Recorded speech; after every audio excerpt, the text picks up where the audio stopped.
Death in the Viking world was never simple. It was not merely the cessation of breath or the stilling of the heartbeat. For the Norse, death was a threshold, a passage into other realms, a journey where the soul would continue its story. The living recognized that how one died, and how one was honored afterward, shaped not only the fate of the deceased, but also the welfare of the community, the blessings of the gods, and the balance of the world itself. Funerals were therefore solemn, complex, and rich with symbolism. A Viking's death ritual served multiple purposes. It was an act of mourning, a religious observance, and a ceremonial preparation for the journey of the soul to its ultimate destination, whether Valhalla, the hall of Odin where warriors feasted forever, or Hell, the shadowed realm of the dead. The Vikings believed the soul, the hammer or hugger, did not die with the body. Instead, it departed to continue existence, guided by God's ancestors and fate. The way the body was treated could ease or hinder this transition. A proper burial with honors offerings and ritual observances ensured that the deceased reached the afterlife safely, that their memory endured, and that they could return to influence the living in protective or vengeful ways. For a warrior, death was both an end and a beginning. The bravest sought to die in battle, for such a death guaranteed entry to Valhalla, where feasting and fighting intertwined eternally under Odin's gaze. In contrast, those who died of illness, old age, or accident were more likely to journey to Hell, the cold and shadowed realm ruled by the goddess of the underworld. Even then, funerary rites could influence the soul's journey, offerings at the grave ensuring peace and continuity. Funerals began with preparation of the body. The deceased was washed, clothed, and often adorned with items of personal significance: weapons for warriors, jewelry for women of status, and tools for craftsmen. These items were not mere possessions. They were companions for the soul, symbols of identity and social role, and sometimes instruments for protection or guidance in the afterlife. A sword might guard against spirits, a drinking horn might carry sustenance for the voyage, and a cloak could shield the soul from cold and darkness. The ritual itself could take multiple forms. A funeral might be simple, involving burial in a grave marked by stones and runes, or elaborate, involving cremation on a pyre with full ceremonial honors. Both methods held symbolic significance. Burial in the earth represented the return to the womb of the world, a physical reunion with the land. Cremation by fire represented purification and the liberation of the soul, allowing it to rise unhindered toward the halls of the gods. Communities were deeply involved in these rites. Family members, friends, and neighbors gathered to honor the dead, to chant prayers, and to sing songs of memory and courage. Skalds might recite sagas recounting the deceased's deeds, reinforcing the legacy and moral value of their life. Food and drink were offered to both the living and the dead, a reflection of shared bonds and continuity. Sometimes the dead were accompanied by sacrificial animals, the slaughter intended to serve the journey beyond death or to placate divine powers.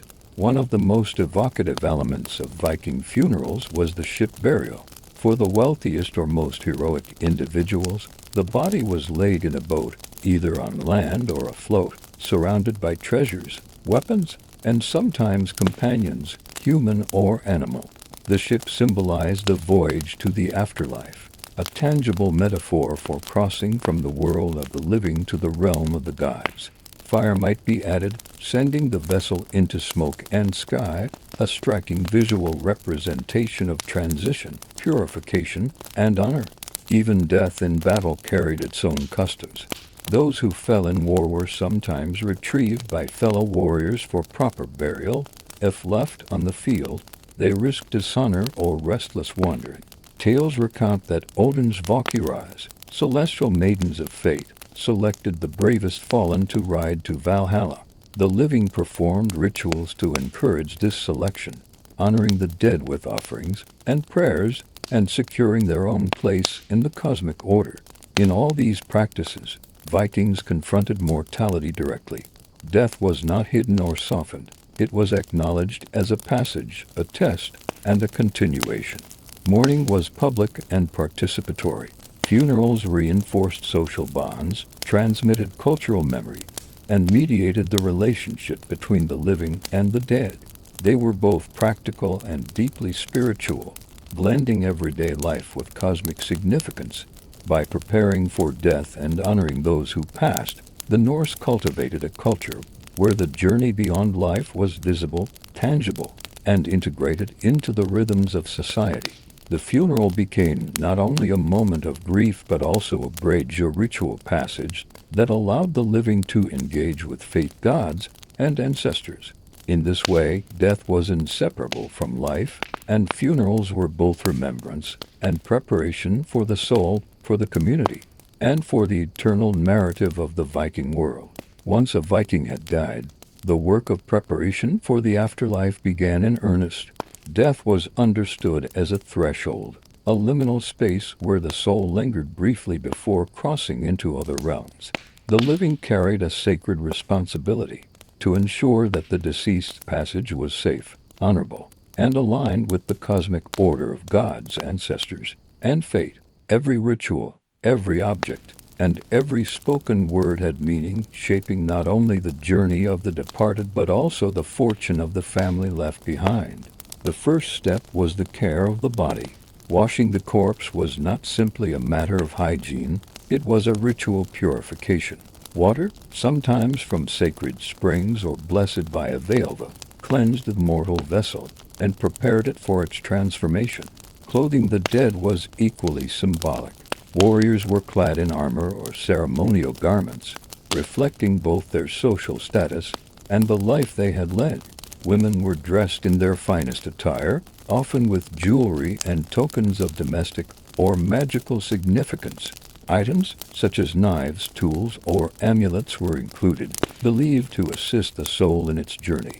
In some households, the deceased was laid in a bed of honor within the longhouse, often surrounded by candles, torches, or braziers. Family members, friends, and retainers would gather, maintaining vigil through the night. They recited prayers, sang songs, and recounted tales of valor, love, and cunning, reinforcing the memory of the deceased and securing their legacy. Feasting sometimes accompanied the vigil, both as an act of mourning and a celebration of life. Alcohol, bread, and meat were offered, symbolically nourishing the soul for the journey ahead. The role of the Valhalla, or seeress, was central in many funerals.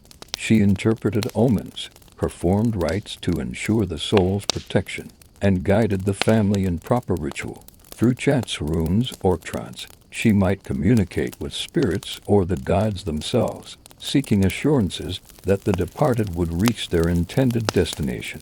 In certain cases, she could see whether the deceased was destined for Valhalla, hell, or another realm. Her presence was both spiritual and social, legitimizing the ritual and giving confidence to the mourners. The placement of grave goods was equally meticulous. Objects were chosen to suit the social role, personal achievements, or anticipated needs of the deceased. Weapons signified readiness for combat even in death. Shields offered protection. Both symbolized the voyage. Jewelry and wealth conveyed status and honor. In some accounts, even animals were included, horses, dogs, or livestock, serving as companions for the journey or as offerings to the gods. The care taken in selecting these items reflected a belief that the afterlife mirrored earthly life, and that the soul would need familiar tools, comforts, and symbols to navigate it successfully. Rites often included symbolic acts of separation and transition. These could involve touching the body with sacred objects, tracing runic inscriptions over garments or the coffin, or sprinkling water or ash. Smoke, fire, and sound were all harnessed to bridge the worlds of living and dead. Bellows, horns, or chants served to signal to the spirits and the gods that the soul was prepared and ready to depart. Even small gestures, a lock of hair, a dropped coin, a hand laid on the chest, carried layered significance, binding the deceased to the living through ritual memory and honoring the sacred balance of life and death. Cremation, perhaps the most dramatic of funerary rites, had deep symbolic resonance. A pyre represented purification, transformation, and liberation. The fire consumed the body, releasing the soul from the constraints of flesh, allowing it to rise unimpeded toward Valhalla or the ancestral halls. Pyres were built with care, timber arranged to lift the body, the deceased adorned with treasures, weapons, and symbolic objects. Often, companions, human or animal, were placed on the pyre, their sacrifice believed to aid the soul or appease divine powers.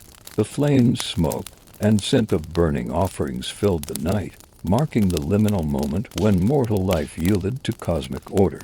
Ship burials, one of the most striking practices, combined symbolism, ritual, and spectacle. A longship, whether laid on land or set afloat, carried the dead and their possessions as a metaphor for the journey across the cosmic seas. Weapons, treasures, and provisions were placed in the vessel. Sometimes slaves or animals were included, their presence intended to serve the deceased beyond death. When flames engulfed the ship or it drifted on the waves, it became a visible signal to gods, ancestors, and neighbors alike. The sight and sound of fire and water moving together reinforced the understanding that death was a transition, an event witnessed by the community and sanctioned by divine order. Mourning, too, was ritualized. Families observed periods of grief, wearing black or subdued clothing, cutting hair or beards, and abstaining from certain activities. Women often took the lead in lamentation, chanting dirges or singing elegies, while men honored the dead through feats of skill, feasting, or commemorative acts of generosity. These acts were more than emotional expression. They were a continuation of care for the departed, an acknowledgement that social cohesion and spiritual protection were intertwined with proper observance of mourning customs. Even small communities observed collective responsibility in funeral rites. Neighbors, clan members, and friends all participated in the preparation, vigil, and procession. These acts reinforced social bonds, transmitted knowledge of ritual practices, and ensured that the deceased's memory was honored and preserved. In this way, funerals served as both spiritual and social anchors, linking the living to the dead and the mundane to the divine. At the core of these practices was the belief that the journey after death was real and consequential. The soul required preparation, guidance, and honor. Improper burial or neglect of ritual could leave the deceased restless, vulnerable to harm, or unable to reach the halls of the gods. Proper observance, by contrast, guaranteed not only the welfare of the dead but also the protection and prosperity of the living. Every gesture, offering, and spoken word mattered, creating a bridge between worlds and ensuring that death was both meaningful and sacred. Thus, preparation for the journey to Valhalla or Hell was meticulous, deliberate, and infused with spiritual significance. The living took active roles in guiding the dead, selecting symbols, performing rites, and invoking divine oversight. In this process, they confronted mortality, affirmed social and cosmic order, and participated in the eternal rhythms of life, death, and legacy. The Viking funeral, in its entirety, was a dance between the temporal and the eternal, the mortal and the divine, a sacred practice that shaped not only the passage of the soul but the memory, honor, and fortune of the living. After the body was prepared and the necessary objects collected, the next stage of the Viking funerary process was the wake, a period of vigil that could last several days. The wake was a time for mourning, storytelling, spiritual preparation, and social reaffirmation. It was as much for the living as it was for the dead, a structured way to confront grief while ensuring that the soul's passage was respected and safeguarded. In the longhouse, the deceased was laid on a bier or in a specially prepared area, often surrounded by candles, torches, or braziers to light the night. The air was thick with the scent of incense, herbs, and sometimes smoke from small fires intended to ward off spirits or purify the surroundings. Family members, neighbors, and retainers took turns sitting with the body, keeping watch through the night. This practice ensured that the deceased was never left alone, a symbolic and practical measure against malevolent spirits or soul wanderings. The wake involved ritualized mourning. Women, often the primary mourners, chanted laments called fia, which combined expressions of grief, praise, and prophecy. These laments could recount the deceased lineage, heroic deeds, or virtues, affirming their identity and reinforcing the family's status. The act of singing and speaking the deceased to life aloud was believed to empower the soul and make its passage smoother, as well as to strengthen collective memory and social cohesion among the living. Men participated through deeds of strength, ceremonial displays, and recitations.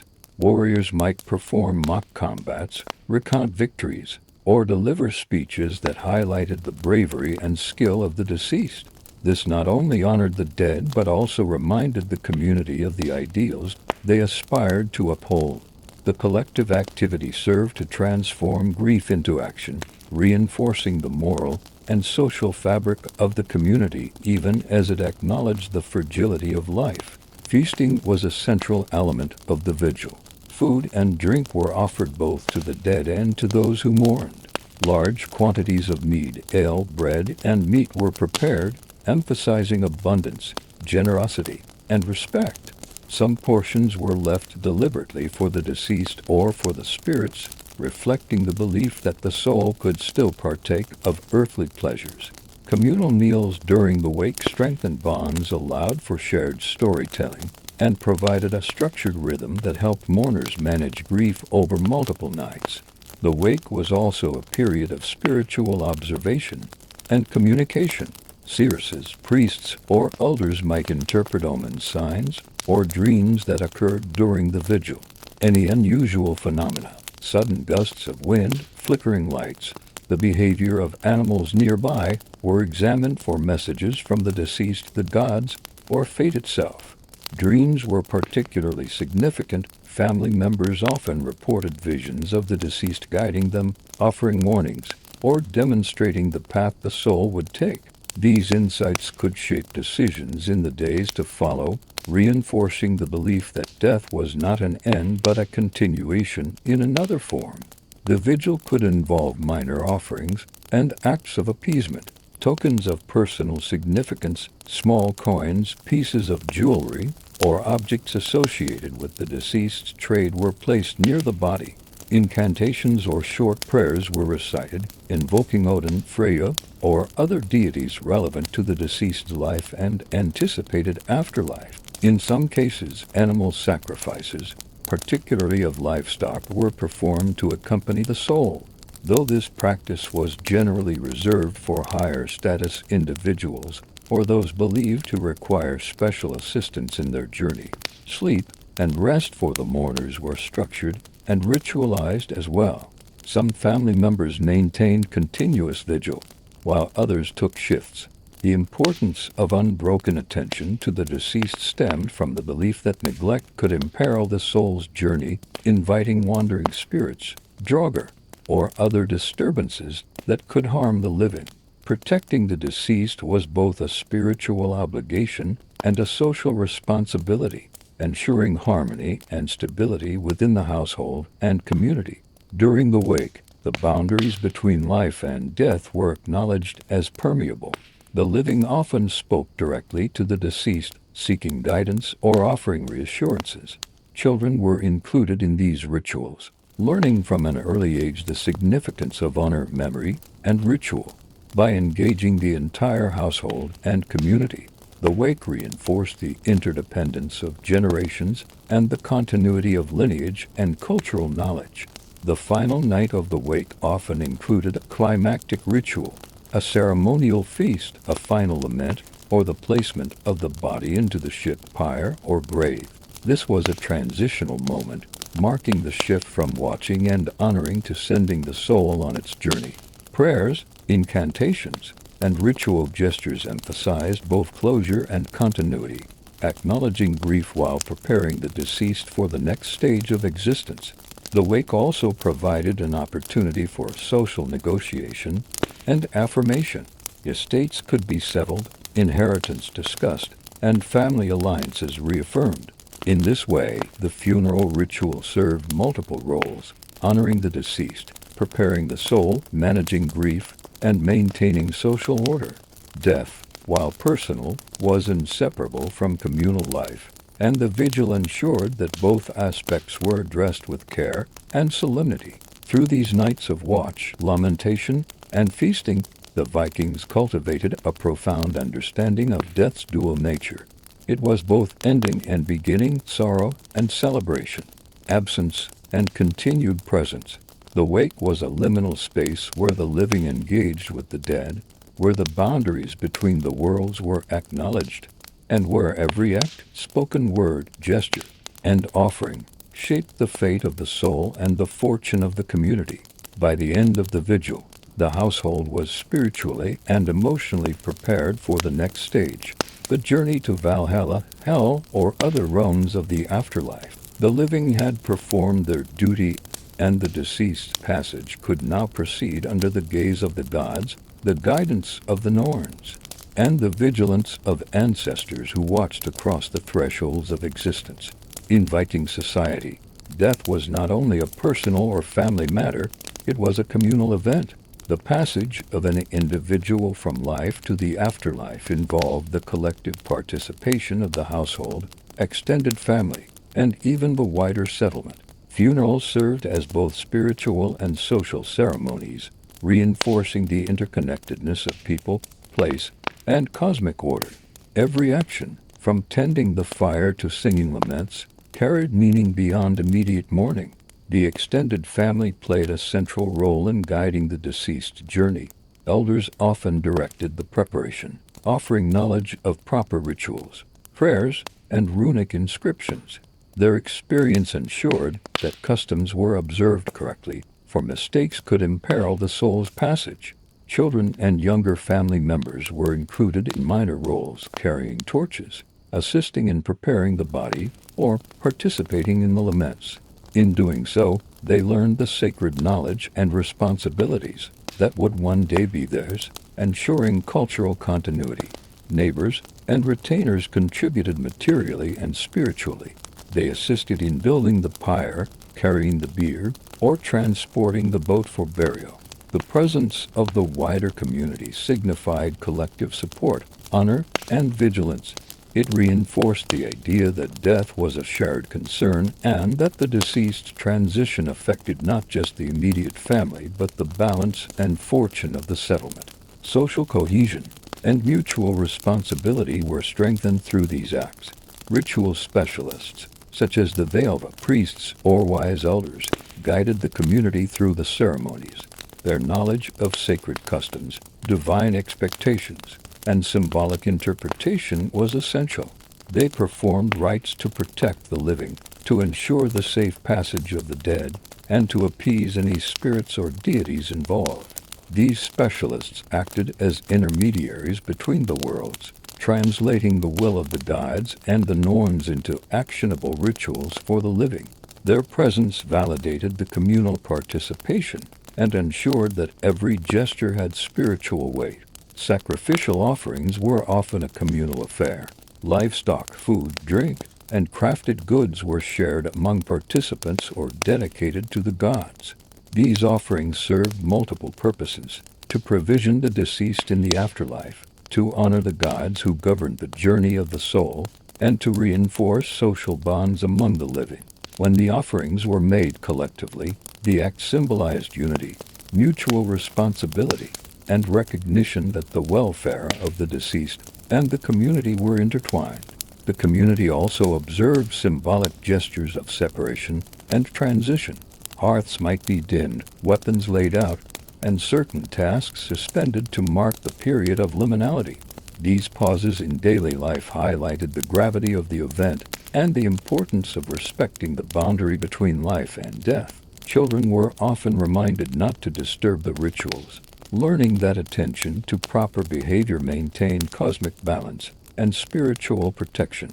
Storytelling and oral memory were central to communal participation. Stalls recounted the deeds, virtues, and lineage of the deceased, weaving individual biography into the larger narrative of clan, settlement, and ancestry. These recitations reinforced social values, honored the dead, and educated younger members about courage, loyalty, and wisdom. Every story shared during the wake or funeral was a communal act, affirming collective memory and ensuring that the deceased would not be forgotten. Music, chanting, and ritualized speech further engaged the community. The mourners' voices, whether in lamentation or praise, acted as both signal and prayer. The communal resonance created a shared spiritual environment, allowing participants to influence the spiritual realm and participate actively in the journey of the soul. This shared energy was thought to empower the deceased, appease gods, and protect the living from wandering spirits or misfortune. Even practical tasks were imbued with ritual significance. Digging the grave, constructing the pyre, or carrying the body to the boat were performed with ceremonial care. The order of actions, directionality of movement, and placement of objects reflected cosmological understanding. North, south, east, and west were not arbitrary. They connected the ritual space to sacred geography, ensuring that the deceased's journey aligned with the universal order. The community's participation extended beyond the immediate funeral. After the body was buried or cremated, gatherings continued for feasts, memorials, and remembrances. These events reinforced social cohesion, distributed resources, and maintained collective memory. Offerings to the deceased, prayers, and songs ensured that the soul's journey remained connected to the living, reflecting the ongoing responsibility of the community, even after the primary rites were complete. Through these shared rituals, the Vikings demonstrated that death was both personal and communal. The transition of the deceased could not be undertaken by a single individual. It required collective vigilance, care, and knowledge. In honoring the dead together, the community affirmed social hierarchies, transmitted cultural knowledge, and maintained spiritual and cosmic balance.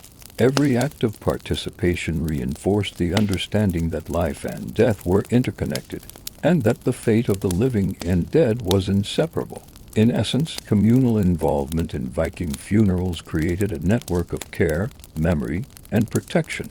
By working together to guide the deceased, the living secured blessings for themselves, reinforced the moral order, and participated in the sacred rhythms of the cosmos. The funeral was both an individual passage and a communal event, a ritual bridge connecting mortality, memory, and the eternal cycles governed by God's ancestors and fate. Among the most striking elements of Viking funerary practice was the use of the ship as a vessel for the dead. Ships were not merely practical objects for travel and trade. In Viking cosmology, they represented the journey of life, the passage into the afterlife, and the connection between the mortal world and the realms of God's ancestors and fate. Ship burials, whether cremated on pyres or interred in the earth, were deeply symbolic acts, laden with spiritual significance. For the highest-ranking individuals, chieftains, warriors of great renown, or those distinguished by wealth and social influence, a ship became a temporary dwelling for the deceased. It was carefully prepared, often adorned with carvings, shields, and banners that reflected status, accomplishments, and lineage. Weapons, armor, treasures, and personal items were placed within the ship to accompany the soul on its journey. Each object was chosen with intention, providing practical, symbolic, and spiritual support for the voyage beyond the mortal realm. The ship itself was both literal and metaphorical. Literally, it could be set on fire and sent out to sea, allowing the flames to lift smoke into the sky, signaling to God's spirits and neighbors the moment of transition. Alternatively, the vessel could be buried in a mound or within sacred grounds, emphasizing permanence and connection to the land. Metaphorically, the ship represented the soul's journey across cosmic waters, a liminal space bridging life, death, and eternity. Crossing the water symbolized leaving the known world and moving into the unknown domains of Odin, Freya, or Hell. The process of preparing the ship burial involved meticulous attention. Ropes, sails, and timber were arranged with care. The deceased was placed centrally, surrounded by treasures and tools appropriate to their station. In some cases, human or animal companions were included, sacrificed or placed to serve in the afterlife. Horses, dogs, or even slaves might accompany the dead, reflecting a belief in a continuation of earthly hierarchy, duties, and relationships beyond death. Fire, when used, served multiple purposes. It was a purifying force, cleansing the body and objects, freeing the soul from the mortal plane, and symbolically lifting the spirit toward the divine. Flames acted as both signal and ritual agent.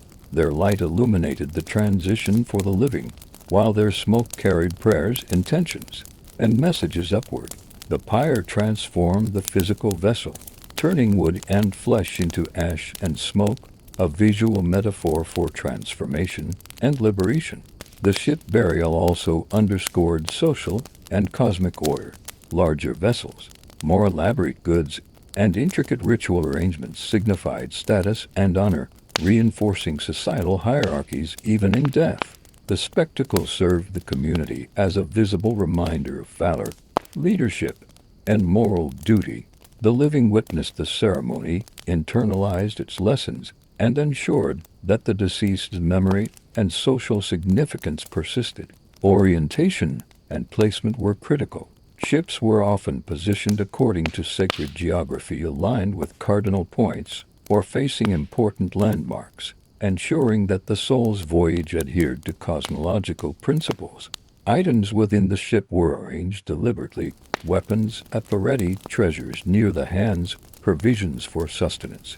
The structure mirrored both a worldly home and a vessel for spiritual travel, emphasizing continuity between earthly life and the afterlife. Stories from sagas and archaeological records reveal that ship burials were sometimes accompanied by processions. The community, family, and retainers would transport the vessel to its final location, singing laments and chanting prayers. Musicians, skalds, and seers participated, creating a layered ritual environment where the living, the dead, and the spiritual realms converged. The journey of the ship mirrored the journey of the soul, moving from the realm of the living towards sacred destinations guided by faith gods and ancestral spirits. Ship burials also conveyed messages to the gods. By sending the dead off in a vessel, the Vikings demonstrated respect, honor, and adherence to sacred law. The richness of the offering, the care in ritual, and the attention to detail reflected not only personal devotion but also societal values, reinforcing the moral and spiritual obligations owed to both the dead and divine powers. These burials served multiple functions. They facilitated spiritual transition, reinforced social hierarchies, transmitted cultural values, and provided dramatic, communal expression of grief, honor, and continuity. The sight of a ship aflame on the water or resting in a mound was a powerful symbol of both loss and transcendence, a visual reminder that death was an integral, meaningful passage rather than a mere cessation of life. In essence, the Viking ship burial transformed the utilitarian object into a sacred vessel, carrying the deceased through death toward their destined afterlife. The community, rituals, objects, and orientation all combined to ensure that the voyage was recognized, protected, and successful. Through this practice, the Norse expressed their understanding of mortality, destiny, and honor, demonstrating that life, death, and the journey beyond were deeply intertwined in both practical and symbolic dimensions. The ship thus became a bridge between worlds, between life and death, the mortal and the divine, the temporal and the eternal. Every plank, every sail, every carefully placed object contributed to the soul's passage, creating a ritual space where the living could honor the dead while witnessing the enduring power of culture, belief, and cosmic order. Cremation and burial were the two primary methods by which Vikings honored the dead, each carrying profound spiritual significance. These practices were more than practical solutions for disposing of the body. They were rituals designed to ensure the safe passage of the soul, to maintain cosmic balance, and to reflect the social and spiritual identity of the deceased. Cremation, often reserved for warriors or high-status individuals, was considered a purifying and liberating act. The body, placed upon a pyre of carefully stacked timber, was surrounded by personal belongings, weapons, treasures, and sometimes the bodies of animals or even slaves intended to serve the deceased in the afterlife. The fire symbolically dissolved the mortal vessel, freeing the soul from earthly constraints and preparing it for its journey to Valhalla, where Odin awaited the bravest of warriors. Flames rose to the sky, carrying prayers, offerings, and intentions toward the divine, visible to the living as a dramatic and sacred spectacle. The pyre itself was carefully constructed, often with ritualistic precision. Wood was selected for its symbolic or practical properties, laid in patterns that would maximize the intensity of the fire while protecting the integrity of valuable objects placed on the pyre. Torches, incense, or aromatic herbs might be added, enhancing the sensory experience and reinforcing the ritual's sanctity. Family members and the community would gather to witness, lament, and participate in the ceremonial burning, their presence reinforcing social bonds and collective memory. Cremation was not only a spiritual act but a statement of honor. The scale of the pyre, the richness of grave goods, and the participation of the community all signaled status, achievements, and reputation. Stories of great warriors whose pyres blazed for days, sometimes launched at sea, became legendary, illustrating the intertwining of ritual, heroism, and cultural memory. In this way, cremation elevated the deceased, affirming their legacy and inspiring the living to emulate virtues of courage, loyalty, and skill. In contrast, burial in the earth, while sometimes less ostentatious, carried its own profound symbolism. Intimate represented a return to the womb of the world, a physical and spiritual reunion with the land. Graves were often carefully excavated, lined with timber or stones, and oriented according to sacred principles. The positioning of the body, the placement of grave goods, and the inclusion of offerings reflected the cosmological understanding of the Vikings, ensuring that the deceased's journey remained aligned with fate, divine order, and ancestral guidance. Both methods, cremation and burial, were complemented by rituals of speech, song, and offering. Laments, chants, and skaldic poetry reinforced the memory and identity of the deceased, providing guidance for the soul and moral instruction for the living. Offerings of food, drink, and objects of significance helped nourish the spirit and strengthen its passage through liminal spaces. The rituals emphasized that death was not a solitary event. It required collective attention, respect, and enactment to maintain harmony between the worlds of the living and the dead. Cremation and burial were also practical solutions for confronting mortality in the harsh northern climate. Fires reduced the body to ashes, easing interment and preventing disease, while earth burials provided protection from the elements and predators. These practices, practical yet profoundly symbolic, reinforced the Viking belief that death was a transformation rather than an end, a journey requiring careful preparation and communal engagement. Ship burials, whether cremated or interred, integrated these elements. A ship laid upon a pyre or placed within a burial mound combined the symbolism of journey, social status, and cosmic order. Fire and earth acted together. The pyre liberated the soul while the mound ensured remembrance, protection, and sacred connection to the land. These burials became enduring monuments, visible for generations and carrying the memory, honor, and spiritual significance of the deceased across time. The process of cremation or burial emphasized continuity and transformation. Flames transformed flesh into smoke, ash into memory. Earth embraced the body, offering stability and connection. Offerings, songs, and rituals guided the soul through the liminal threshold. Every element reinforced the understanding that death was a passage, the living had duties, and the universe was bound by moral, spiritual, and social laws. Through these rites, Vikings confronted mortality with deliberate awareness, integrating personal, familial, and communal responsibility. Death was acknowledged as both a natural and sacred phenomenon, demanding attention, honor, and care.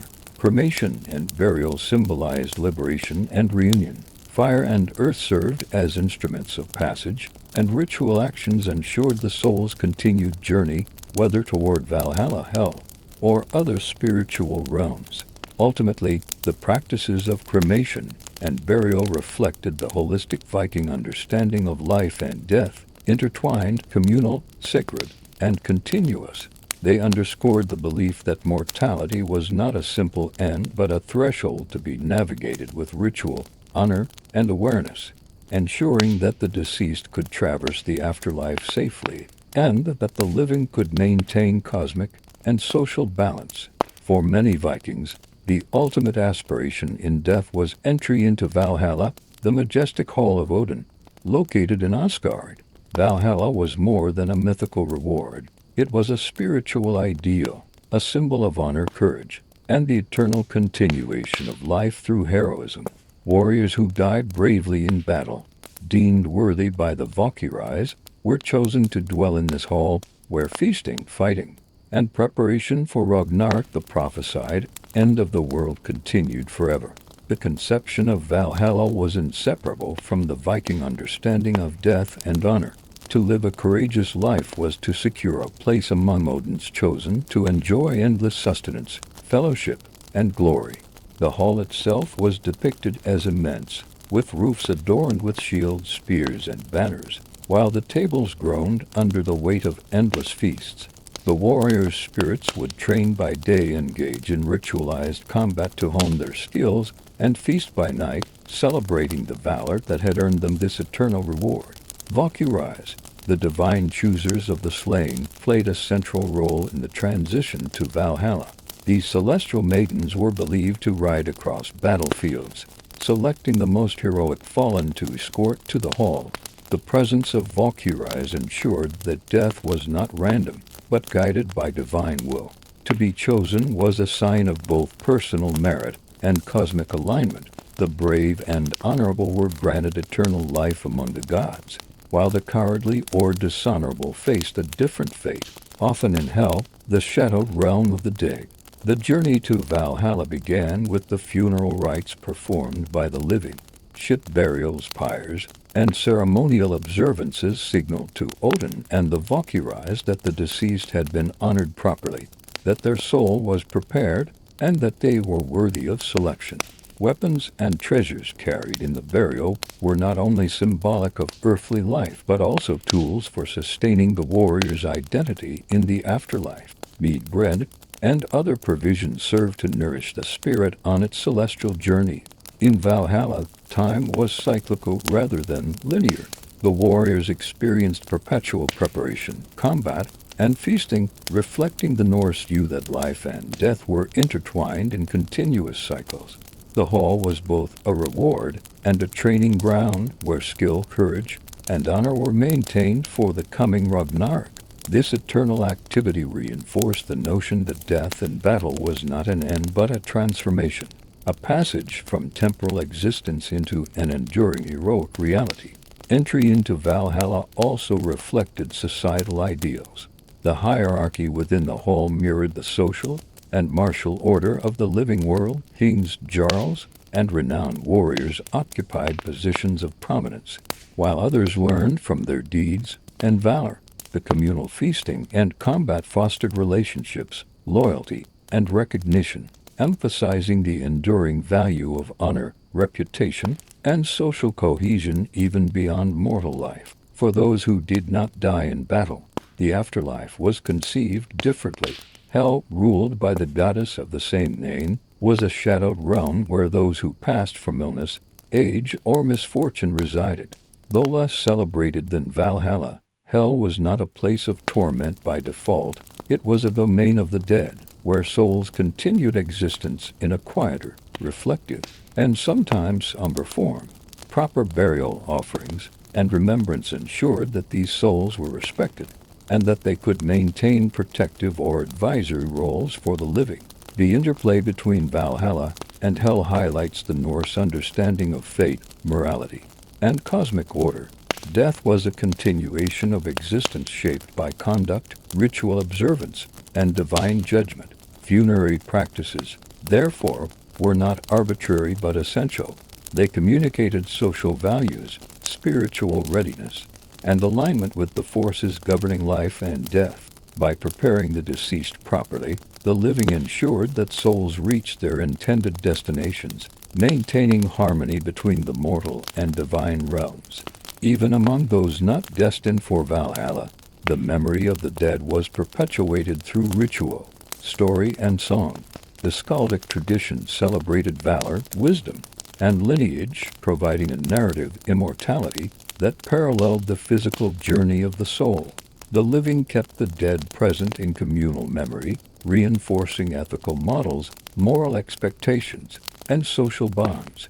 In this way, the afterlife was both literal and symbolic, encompassing the spiritual journey and the cultural legacy left behind.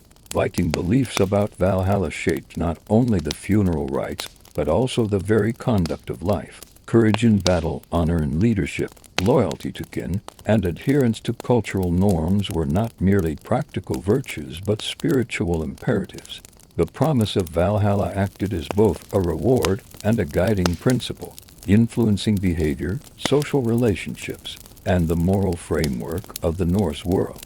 Ultimately, Valhalla represents the culmination of the Viking understanding of death, a space where heroism is eternal, the soul is nourished, and the bonds of community, honor, and cosmic order continue beyond mortal life. It is a vision of continuity, where the brave live on in perpetuity, shaping the ideals, stories, and aspiration of the living, and bridging the temporal world with the eternal. While Valhalla represented the pinnacle of honor for warriors, not all souls were destined for Odin's great hall. Many Vikings, those who died of illness, old age, or accidents, journeyed to Hell, the shadowed realm ruled by the goddess of the same name. Hell was a place of quiet continuation, a domain of the dead that reflected both the inevitability of mortality and the moral and social structure of the Norse cosmos. Unlike the heroic splendor of Valhalla, Hell was somber, contemplative, and bound to the earth and the ancestral past.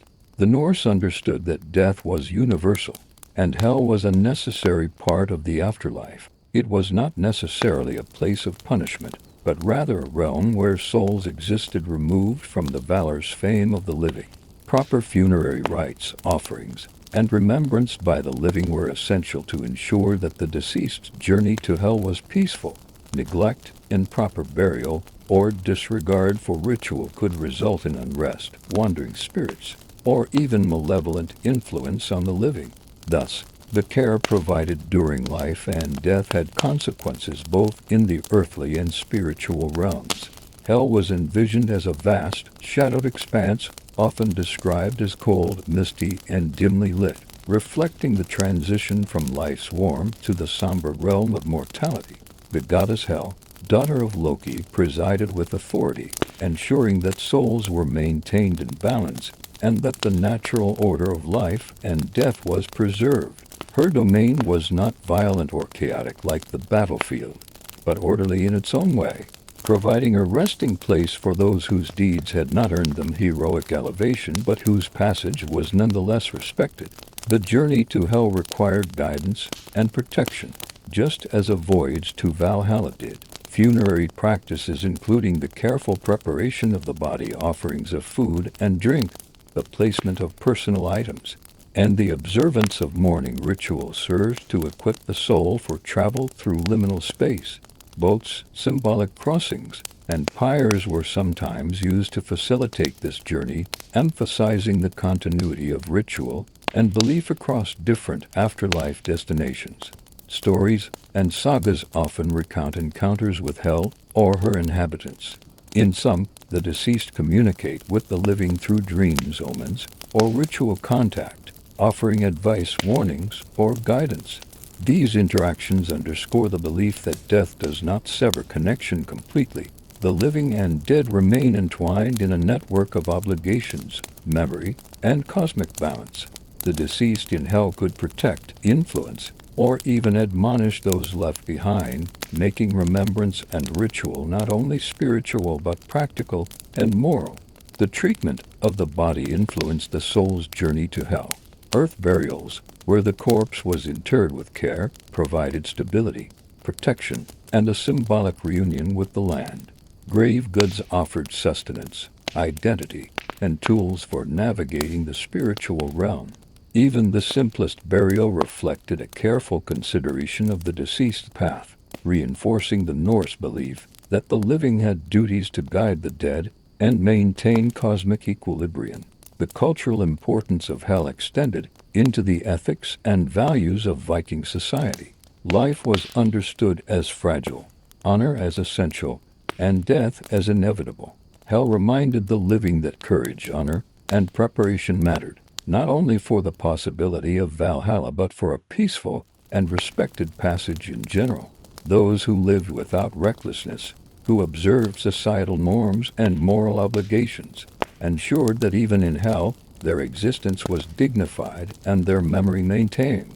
The duality of Valhalla and hell reflects a nuanced understanding of life and death. Valor in battle granted heroic immortality, while a life completed by ordinary means still required attention, ritual, and remembrance to secure a proper place in the cosmos.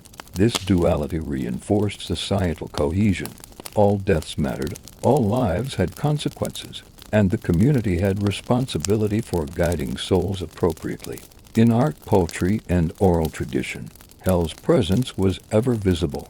Her shadowed halls and the quiet persistence of those who dwelled there served as reminders of mortality, legacy, and the ethical obligations of the living.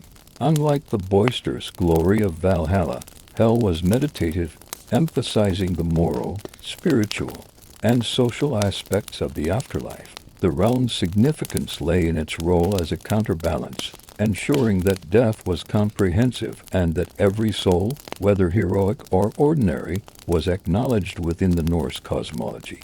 By understanding hell, the living learned humility, the importance of proper ritual, and the consequences of neglect. The shadowed realm was a spiritual mirror, reflecting the values, responsibilities, and relationships that structured Viking life. Through hell, the Norse cultivated a holistic view of mortality, recognizing that even without heroic feats, the deceased's passage required care, respect, and preparation. Thus, hell was both destination and moral landscape, a place where life's fragility and the necessity of ritual and remembrance converged. It highlighted the Viking understanding that death, while universal, was guided by conduct, ceremony, and communal responsibility, ensuring that every soul, whether destined for glory or shadow, had a journey marked by significance, care, and cosmic order. Central to the Viking understanding of death and the afterlife were the Valkyries, the divine maidens of Odin who selected those worthy of Valhalla. These ethereal beings were neither entirely benevolent nor cruel. They embodied the intersection of fate, valor, and divine authority. Their role was to traverse battlefields, choosing the fallen whose courage, skill, and honor merited eternal recognition in the halls of the All-Father. The Valkyries were depicted as both terrifying and beautiful, often mounted on swift horses, wearing armor that gleamed in the sun, carrying spears, and holding the power of life and death. They were more than myth. They were symbolic agents of destiny. The living believed that their actions in battle, the courage displayed, and adherence to social and martial ideals would be observed by these celestial beings, who would determine the soul's ultimate fate. The journey to Valhalla began the moment the Valkyries arrived. The chosen fallen were lifted from the battlefield, sometimes described as being carried on the wings of the maidens, their spirits guided toward Odin's hall. The process was both literal and symbolic, representing the transition from mortal struggle to eternal preparation and celebration. Those not chosen continued to hell, reinforcing the moral and social structure of Norse cosmology. Valor and honor were rewarded, but all death required ritual recognition and guidance. In the living world, belief in Valkyries influenced behavior and society. Warriors fought not solely for earthly gain or loyalty, but for the prospect of divine selection. Bravery, strategy, and heroism were actively cultivated, with the understanding that the consequences extended beyond the battlefield. The presence of Valkyries in myth and ritual acted as both moral compass and spiritual guide, ensuring that life, death, and honor remained interwoven. The Valkyries also served a protective function for the living. Through dreams, omens, or ritual interpretation, they could signal favor, disfavor, or impending events. Seeresses, skalds, and priests often mediated these messages, guiding communities to align actions with the divine will. The influence of the Valkyries extended beyond the individual warrior, shaping clan strategies, social cohesion, and even settlement decisions. Funerary practices were designed in part to acknowledge and honor these celestial choosers. Ship burials, pyres, and grave goods signaled to Odin and his Valkyries that the deceased had been respected, that their journey had been carefully prepared, and that they were worthy of selection. Weapons, armor, and treasures were not merely symbols of earthly life. They were instruments that affirmed identity and valor in the afterlife. In literature, sagas, and skaldic poetry, Valkyries are depicted as agents of fate and inspiration.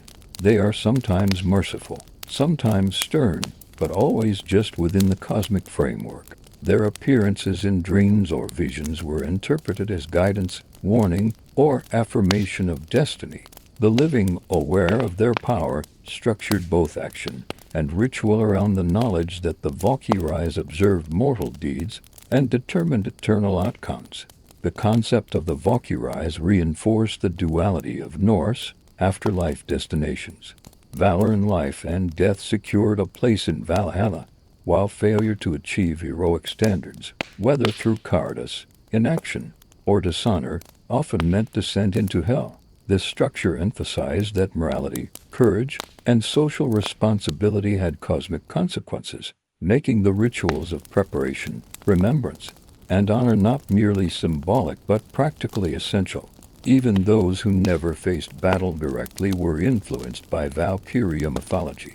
Communities recognized that bravery and honor extended beyond warfare to leadership, loyalty, craftsmanship, and the fulfillment of social duties. Every life, every action, was evaluated within a framework where spiritual observation and divine oversight were constant. The Valkyries, therefore, were both guides and mirrors, reflecting the values and aspiration of Viking society while shaping the very conduct of life and death. Through the guidance of Valkyries, the Vikings cultivated an understanding of death as a continuation of moral and social order. Every ritual, every offering, every act of remembrance ensured that the deceased's passage aligned with divine will, that honor was maintained, and that the living upheld the values necessary for cosmic harmony. Valkyries were not passive myth, they were active agents of fate, mediators of transition, and symbols of the inseparability of life, death, and honor in Norse culture. Thus, the Valkyries embodied the principle that death was not an endpoint but a passage guided by valor, ritual, and divine will. They reinforced the interconnectedness of mortal action, spiritual consequence, and social responsibility, shaping Viking life, death, and the eternal ideals of courage and honor that defined the Norse worldview. Integral to Viking funerary practices were the objects placed alongside the deceased, grave goods and offerings that accompanied the soul into the afterlife. These items were not mere possessions. They were essential tools, symbols, and markers of identity, designed to support, protect, and honor the dead as they traversed the liminal spaces between the living world and the eternal realms of Valhalla, hell, or other spiritual destinations. The selection of grave goods was deliberate and meaningful. Weapons were commonly included for warriors. Swords, spears, shields, and knives served as instruments of protection and tools for continued valor in the afterlife. These weapons often bore inscriptions or carvings, linking them to ancestral lineage, heroic deeds, or divine blessing. They were not only practical for combat but also symbolic, reflecting the martial identity, courage, and honor of the deceased. For women and non-combatants, grave goods included jewelry, tools, domestic implements, and ceremonial objects. These items reflected personal identity, social status, and the skills or roles held during life. Beads, brooches, and necklaces signified rank, beauty, and familial connections. Spindles, weaving tools, and kitchen implements acknowledged the contributions of women to the household and community. In some cases, written or inscribed objects provided guidance, spells, or blessings, ensuring that the deceased was spiritually equipped for the afterlife. Food and drink were also essential offerings. Bowls of porridge, bread, meat, and containers of mead or ale were included to nourish the spirit. The Vikings believed that even after death, the soul could benefit from these provisions. The offerings symbolized care, respect, and continued connection between the living and the dead. In some instances, the consumption of these offerings by spirits or the symbolic placement of food at the grave represented a bridging of worlds, reinforcing ongoing relationships and reciprocal obligations. Animals, both domestic and symbolic, were sometimes included in burials. Horses, dogs, and even livestock were intended to accompany the deceased in the afterlife, serving practical, spiritual, or protective functions. In rare and extraordinary cases, human companions were sacrificed or included, emphasizing the wealth, status, or perceived spiritual needs of the deceased. Such practices, though exceptional, underscored the belief that the afterlife mirrored the hierarchy and relationships of earthly life. The arrangement of grave goods was equally meaningful. Objects were placed deliberately around the body to correspond with physical orientation, ritual importance, or symbolic association. Weapons might be positioned near the hands, tools near the body's center, and treasures at the head or feet, reflecting the care taken to ensure that the soul's identity, social role, and practical needs were maintained. In some burials, the placement of goods aligned with cardinal directions or sacred geography, further connecting the ritual space to cosmic and spiritual principles. Runes, carvings, and inscriptions often accompanied grave goods. These were more than decorative. They conveyed prayers, protective spells, or messages to the gods and spirits. Runes served to sanctify the objects, guide the soul, and ward off malevolent forces. Their presence transformed mundane items into sacred instruments, reinforcing the ritual integrity of the burial and the efficacy of the offerings. The communal aspect of grave goods and offerings was significant. Family members, friends, and neighbors participated in selecting, crafting, and placing items. This involvement reinforced social cohesion, shared memory, and collective responsibility. The process also transmitted cultural knowledge, teaching younger generations about appropriate conduct, spiritual obligations, and the moral and cosmological significance of life and death. Ship burials, in particular, exemplified the use of grave goods on a grand scale. Vessels were filled with weapons, tools, treasures, food, and sometimes living or symbolic companions. The ship itself was both container and metaphor, carrying the deceased and their possessions on the journey across the spiritual waters to Valhalla or Hell. Fire or burial transformed these items from earthly tools into eternal companions, ensuring that the soul's journey was both equipped and honored. Even modest burials incorporated grave goods, reflecting the universal importance of ritual preparation. Simple tokens, food, or personal items ensured that the deceased was remembered, protected, and capable of navigating the afterlife. The practice of including offerings demonstrated that death was not a solitary event.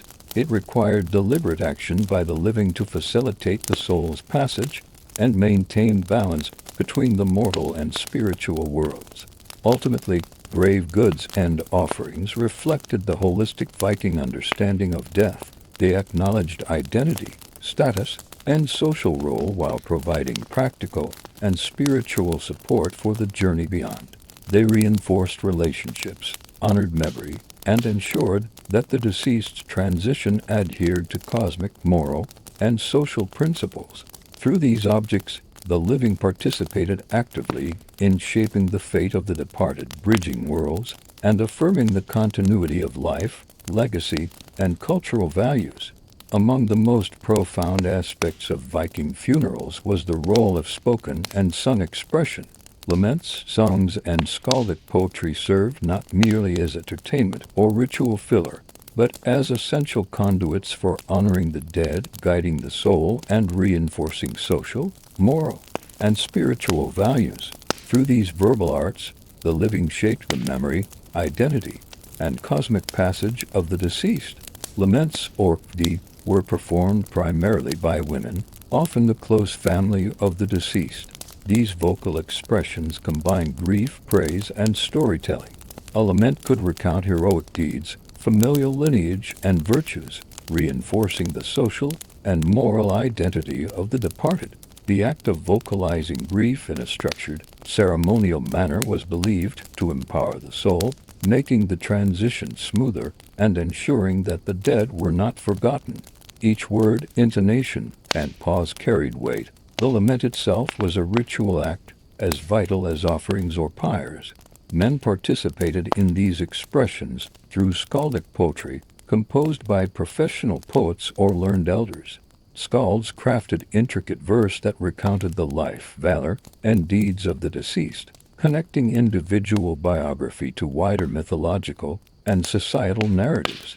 The poetry often incorporated references to gods, heroes, and ancestral lineage, situating the deceased within a continuum of cosmic and social order. Such compositions reinforced moral ideals, exemplifying courage, loyalty, and honor while inspiring the living to emulate these virtues. Music and rhythm amplified the spiritual power of these oral traditions.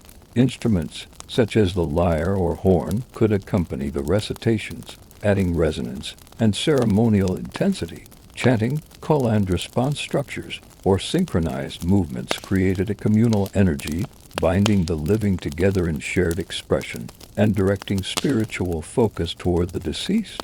The combination of voice, instrument, and communal presence transformed the ritual space, emphasizing the sacred nature of memory, mourning, and cosmic order.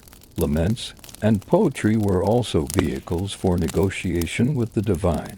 By recounting deeds, offering praise, or invoking the names of gods, the mourners sought favor and protection for the deceased in the afterlife. These verbal acts communicated to Odin, Freya, the Valkyries, and other spiritual powers that the deceased had been honored and that their journey was prepared with care.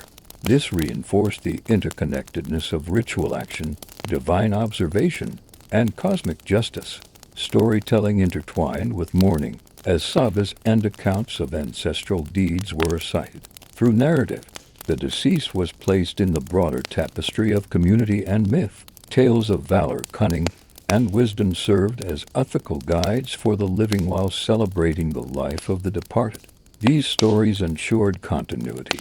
The deceased's influence persisted not only in spiritual form but through cultural memory and communal identity.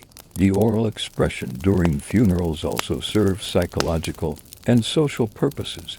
Mourning collectively allowed the living to process grief, reaffirm social bonds, and transmit cultural knowledge.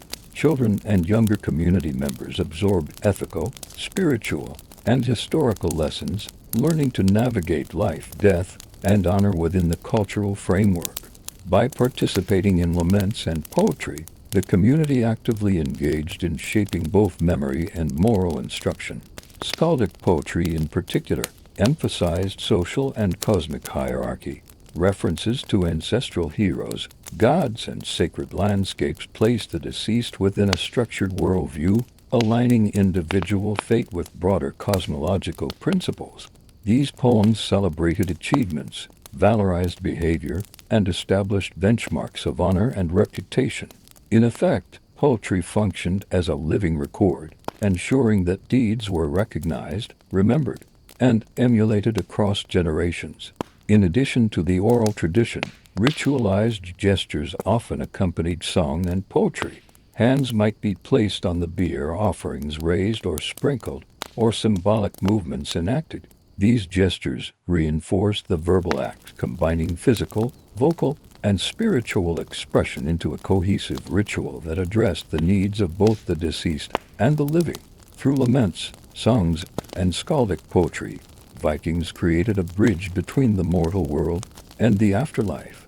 Memory, honor, and virtue were transmitted through sound and story, guiding the soul, affirming social order, and reinforcing cultural values. These acts demonstrated that death was not an isolated event but a process embedded in communal responsibility, spiritual guidance, and ethical continuity. Ultimately, the voice of mourning was as powerful as the flame of the pyre or the placement of a sword in the grave. Through song, lament, and poetry, the living gave life to memory, sanctified the transition, and ensured that the deceased remained present in both the spiritual and social worlds. The oral tradition was thus central to Viking funerals, weaving grief, honor, and cosmic order into a tapestry of remembrance and sacred care.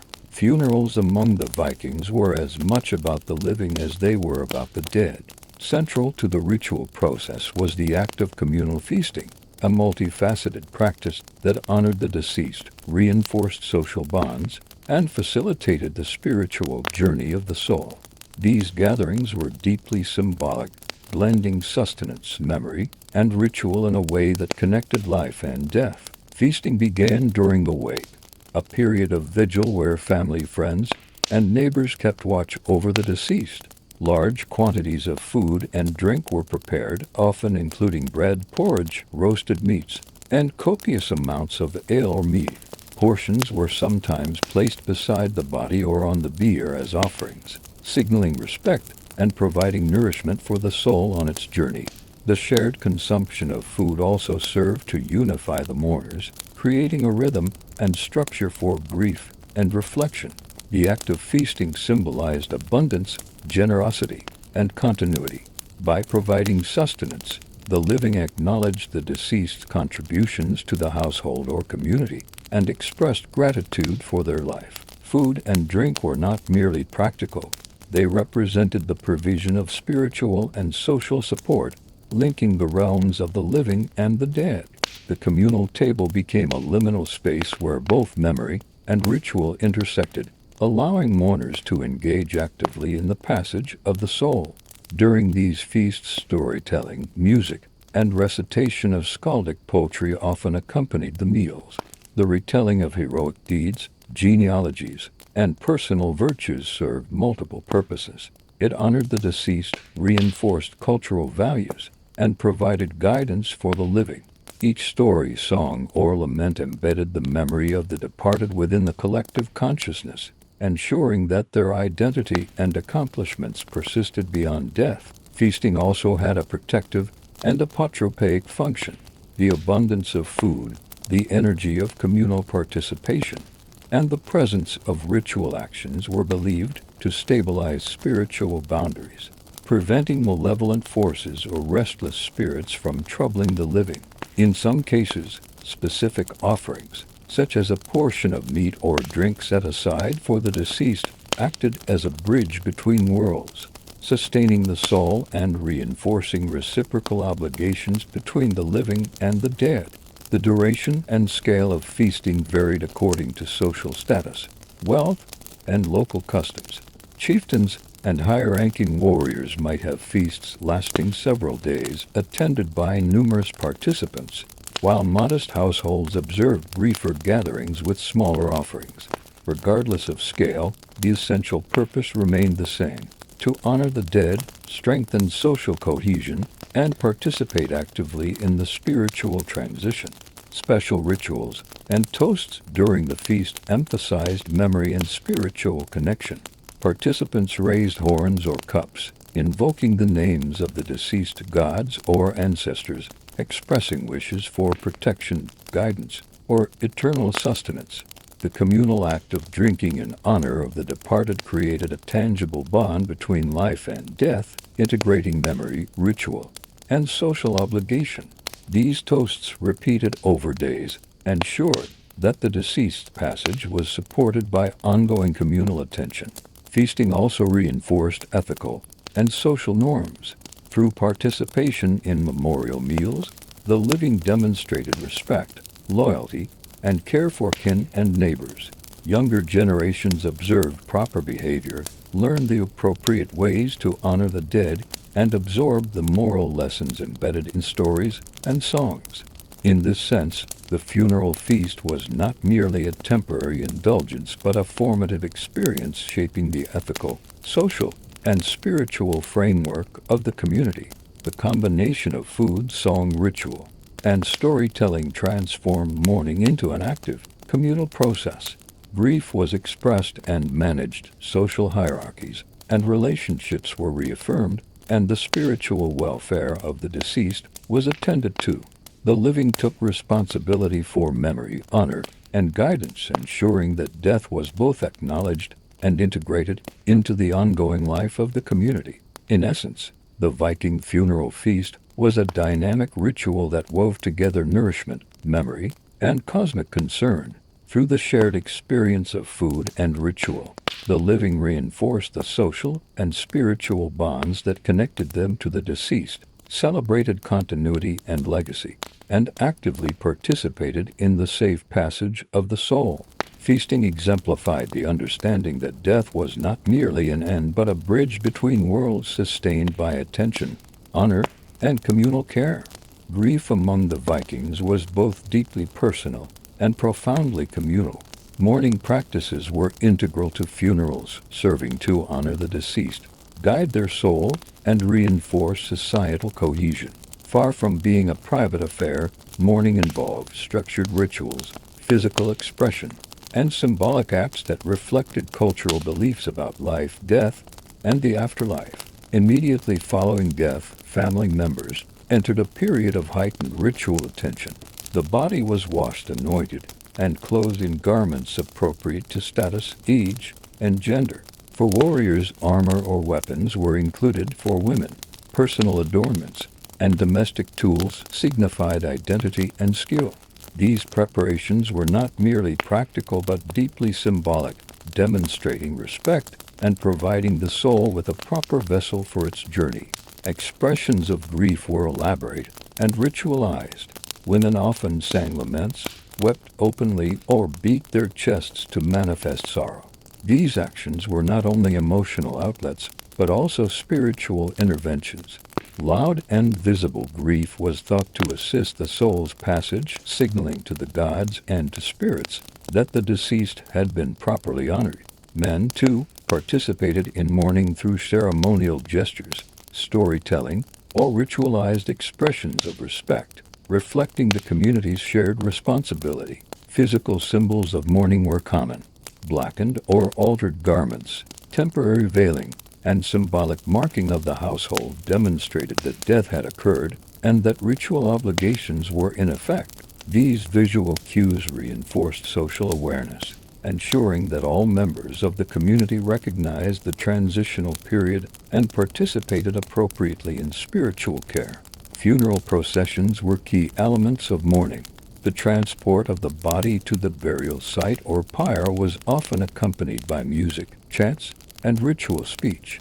Participants carried torches, weapons, or ceremonial objects, each action guided by tradition and belief. The procession itself symbolized the soul's journey, the collective support of the living, and the alignment of earthly actions with cosmic principles. During the period following the funeral, mourning extended to a series of commemorative rituals.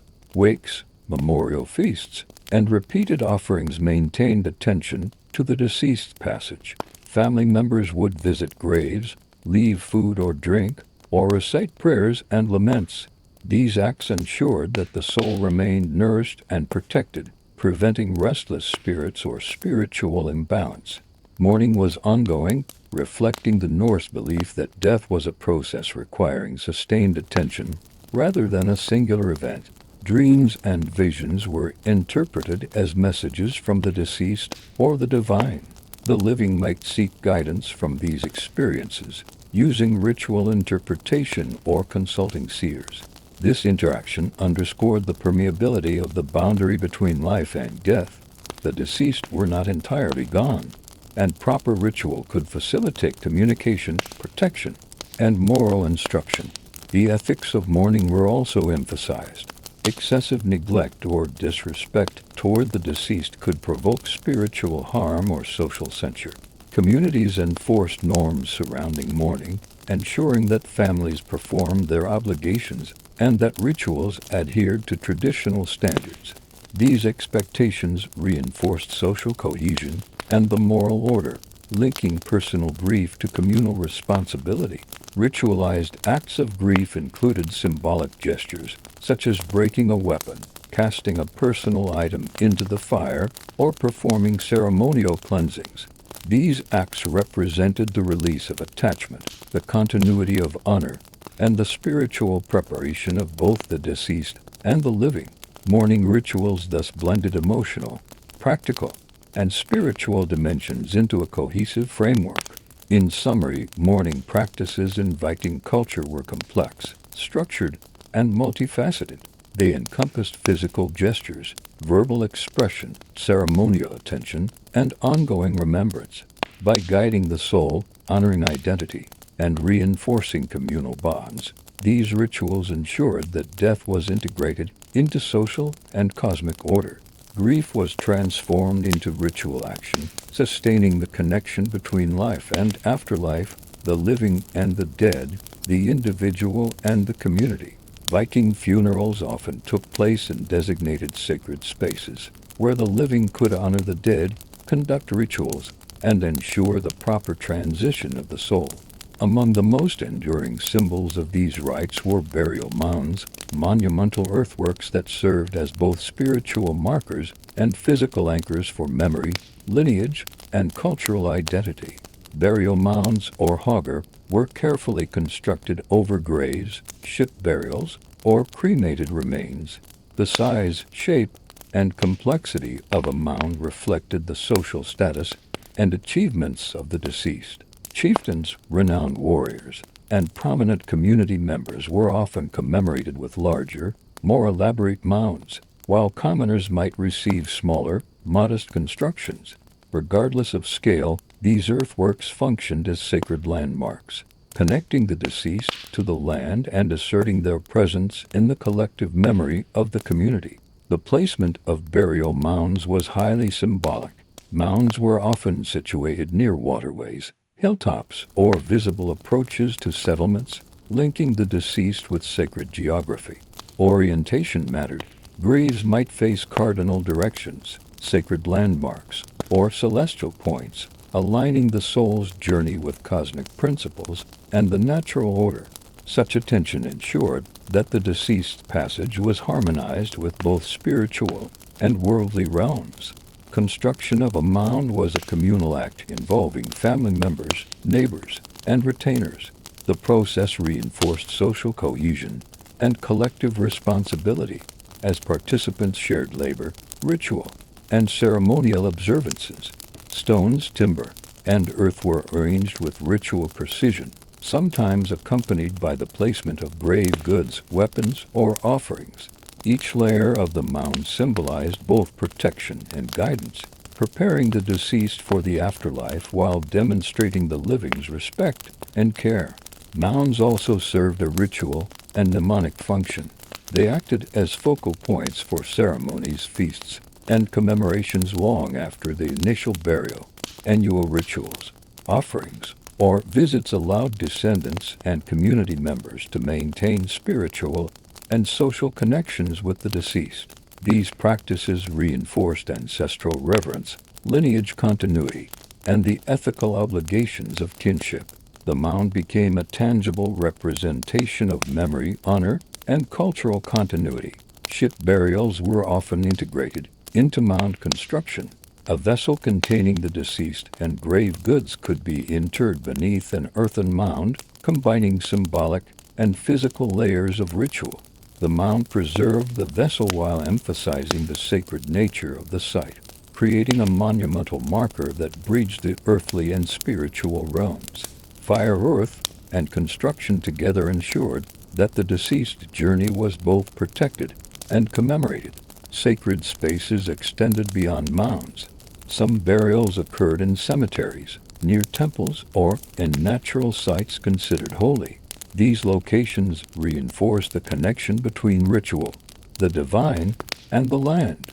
They allowed communities to maintain proximity to the deceased, to conduct offerings, and to integrate spiritual observance into daily life. Sacred spaces acted as nodes linking memory, cosmic order, and social cohesion. Ritual acts performed at mounds and sacred spaces included offerings of food, drink, and goods, as well as prayers, songs, and laments. Participants might leave symbolic items, such as stones, personal tokens, or crafted objects, reinforcing ongoing care and connection. These gestures were believed to sustain the soul, ensure protection, and maintain balance between the worlds of the living and the dead. The visibility of burial mounds also conveyed social messages. They marked lineage, authority, and achievement, serving as reminders of valor, wisdom, and leadership. For the living, mounds were ethical and moral symbols inspiring reflection on conduct, honor, and responsibility. They preserved collective memory and linked generations through the recognition of shared history, values, and cosmology. Ultimately, burial mounds and sacred spaces reflected the Viking understanding that death was both physical and spiritual, personal and communal. They anchored the deceased in the world of the living, provided a site for ritual care and remembrance, and integrated the memory of the dead into the ongoing moral, social, and cosmic order. Through earth labor and ceremonial attention, the living ensured that death was meaningful, honored, and enduring, transforming loss into a bridge connecting the present with the eternal. In Viking culture, the boundary between the living and the dead was permeable, and dreams and omens played a central role in maintaining this connection. The dead were believed to communicate with the living through visions, prophetic dreams, and symbolic signs, providing guidance, warnings, or reassurance. These experiences were considered messages from the spiritual realm, reflecting the ongoing presence of ancestors, heroes, and divine forces. Dreams were especially significant in the days following a death. Family members, close friends, and leaders were attentive to nocturnal visions, interpreting imagery, symbols, and emotions as communication from the deceased. A dream might show the deceased journeying to Valhalla, resting in hell, or sending a specific warning or instruction. These interpretations guided ritual practice, social decisions, and ethical behavior, emphasizing the interplay between life, death, and spiritual oversight. Omens were similarly observed in the natural world. Unusual animal behavior, patterns in the wind or weather, or disturbances in sacred sites could be read as signs from the dead. Seers or wise members of the community often mediated these interpretations, connecting personal experience with cosmic and ancestral guidance. In some cases, omens prompted additional offerings, ritual corrections, or commemorative acts to honor the deceased and ensure harmony between the realms. The practice of divination connected closely with funerary rites. The living sought confirmation that the soul had reached its intended destination, whether Valhalla, hell, or another spiritual plane. Methods might include observing runes, consulting oracular statements, or performing ceremonial rituals designed to invoke insight from the dead. These practices reinforced communal responsibility, ensuring that the deceased were properly cared for and spiritually equipped. Dreams and omens also reflected moral and ethical dimensions. The appearance of the deceased in visions could serve as a reminder of obligations left unfulfilled, of debts owed, or of social responsibilities. They acted as moral compasses, encouraging the living to adhere to societal norms, honor the memory of the dead, and maintain ethical conduct. Spiritual messages in this context were not random but structured, emphasizing the interconnectedness of human action, ritual, and cosmic order. Ancestors held a particularly revered place in this framework. The guidance of forebears was sought not only for personal matters, but for communal decisions. Their presence in dreams or omens provided legitimacy, continuity, and reassurance that the decisions of the living aligned with cultural values and spiritual laws. Ancestral influence thus extended across time, linking generations through moral, social, and spiritual guidance. Viking belief held that the soul's state affected its capacity for communication. Proper burial offerings and ritual ensured that the deceased could manifest in dreams or send omens favorably. Neglect or improper rites could result in restless spirits, confusion, or misfortune for the living. This reinforced the importance of funerary practices as a holistic system of care, connecting the physical, spiritual, and communal dimensions of death. Certain times of year, such as anniversaries, seasonal festivals, or sacred days, were particularly conducive to spiritual communication. Communities might gather to commemorate the deceased, performing songs, laments, and offerings while remaining attentive to dreams and signs. These occasions reinforced social bonds, collective memory, and spiritual awareness, integrating mourning into the rhythm of communal life. The interaction with the dead through dreams and omens also shaped personal conduct. Awareness of spiritual oversight encouraged bravery, honor, and ethical behavior, reflecting the belief that actions in life and death were observed and remembered. The living internalized lessons from these interactions, integrating the moral and spiritual guidance of the deceased into daily life. In essence, dreams, omens, and spiritual signs created a dynamic dialogue between the living and the dead. They affirmed the continuity of existence beyond death, provided guidance, and ensured that the rituals of mourning, feasting, and commemoration achieved their intended spiritual effects. Vikings understood that death was not final but part of an ongoing network of relationships, responsibilities, and cosmic order. Through attentive observation, ritual practice, and moral reflection, the living maintained this connection, bridging worlds and sustaining the legacy of those who had passed. Dreams and omens served as vital tools in navigating the liminal space between life and the afterlife, ensuring that memory, honor, and cosmic harmony endured across generations. Beyond food, drink, and personal items, Viking funerals often incorporated ritual sacrifices and symbolic offerings intended to sustain the deceased in the afterlife. These practices were deeply embedded in the Norse worldview, reflecting the belief that death was a journey requiring ongoing spiritual support, protection, and alignment with divine forces. Sacrifices were not arbitrary. They followed prescribed norms that emphasized honor, cosmic balance, and communal responsibility. Animals were among the most common sacrificial offerings. Horses, dogs, and livestock might accompany high-ranking individuals or warriors, intended either to serve in the afterlife or to symbolize strength, loyalty, and status. Horses, particularly, were revered as companions for the soul's journey, representing mobility, valor, and connection to the divine. In some extraordinary cases, human attendants were included, reflecting the extraordinary status of the deceased and the belief that the afterlife mirrored earthly hierarchies and relationships. Food and drink offerings were also ritually significant. Portions of mead, ale, bread, or cooked meat were placed at graves, pyres, or sacred sites, intended to nourish the soul or spirit. These offerings created a bridge between the living and the dead, sustaining spiritual existence and ensuring that the deceased remained protected and honored. In some communities, repeated offerings became part of ongoing ancestral veneration, linking generations and reinforcing social bonds. Objects placed in the grave or on the pyre were themselves forms of sacrifice.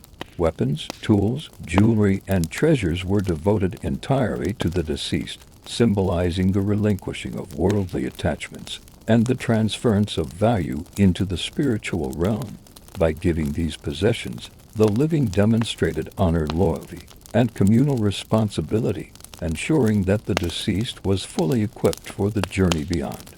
Sacrificial rites were often accompanied by ceremonial speech, chanting, and prayer. Skaldic poetry, laments, and invocations of gods and Valkyries imbued the act with sacred authority. These verbal elements transformed material offerings into spiritual instruments, reinforcing the efficacy of ritual and the alignment of cosmic order. Participants believed that proper recitation amplified the protective and sustaining power of the sacrifices. Timing and placement were crucial. Offerings might be made immediately at the funeral, during the construction of a mound, or at subsequent commemorative events.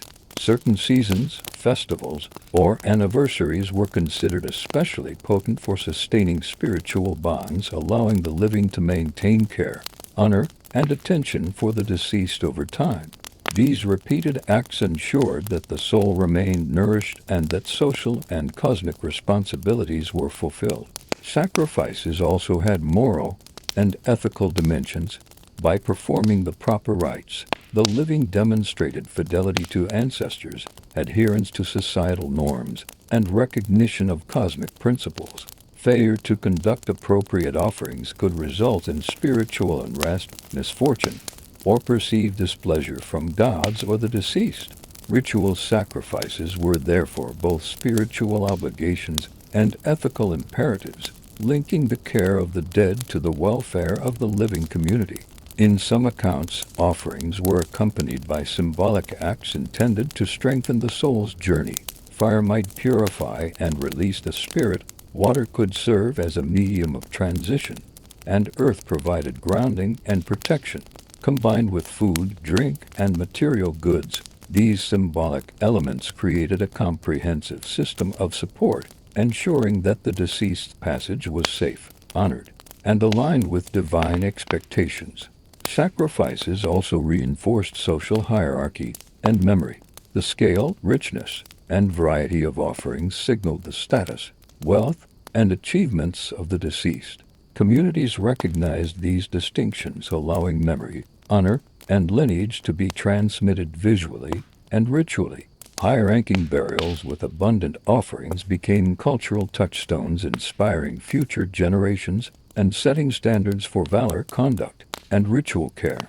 Ultimately, sacrifices and ritual offerings exemplified the holistic Norse understanding of death. They integrated material, spiritual, ethical, and social dimensions, sustaining the soul's journey, reinforcing communal bonds, and maintaining cosmic harmony.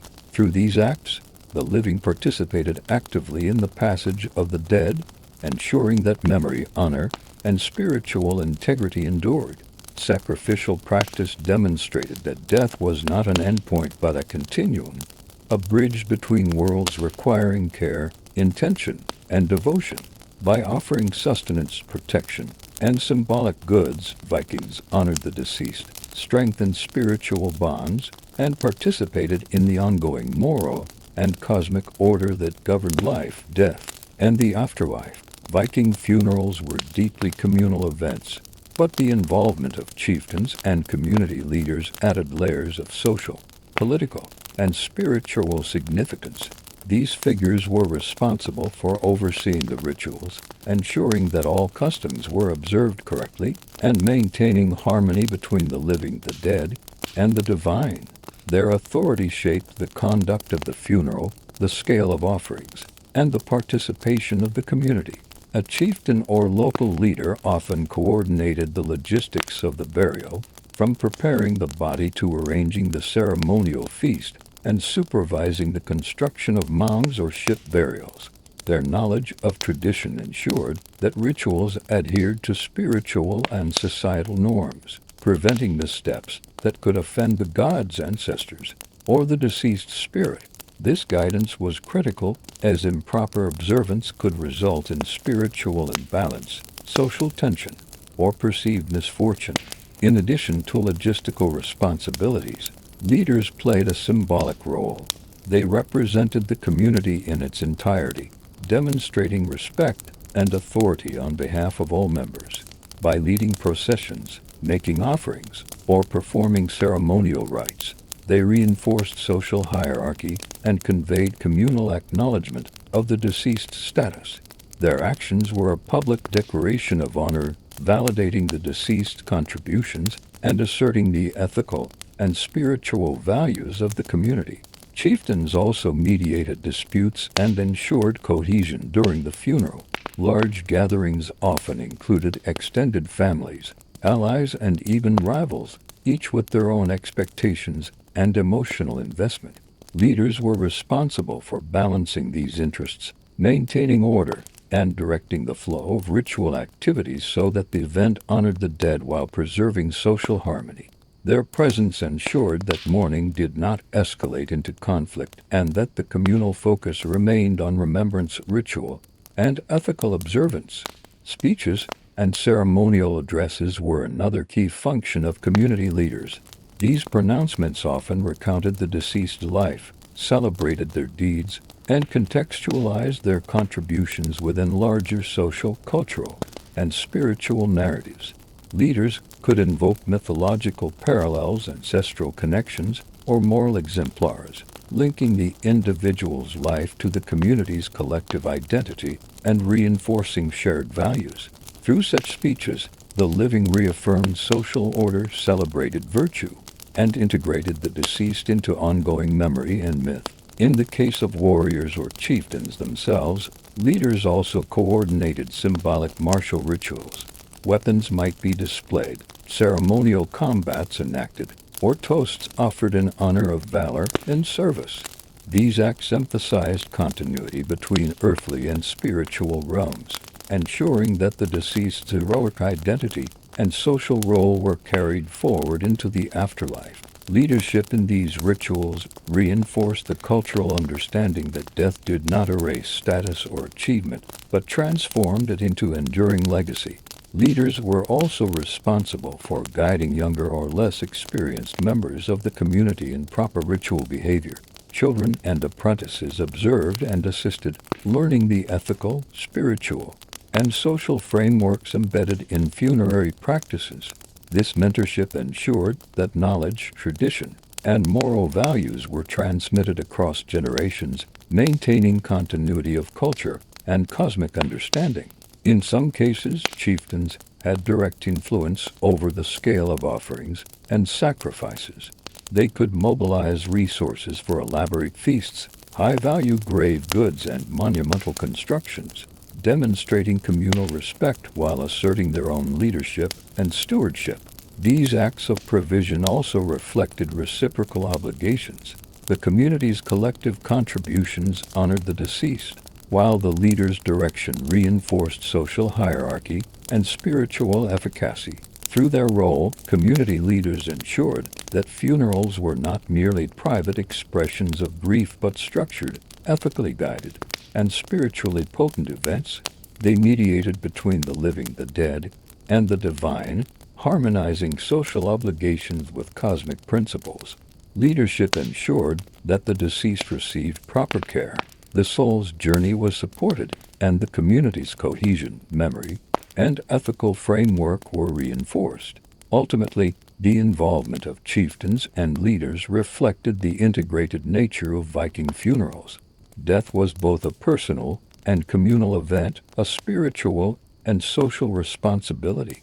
By guiding ritual, coordinating offerings, and modeling proper conduct, leaders ensured that the memory, honor, and spiritual journey of the deceased were preserved, that cosmic balance was maintained, and that the living continued to learn, reflect, and honor the values that defined their world. Fire held profound symbolic and practical significance in Viking funerals.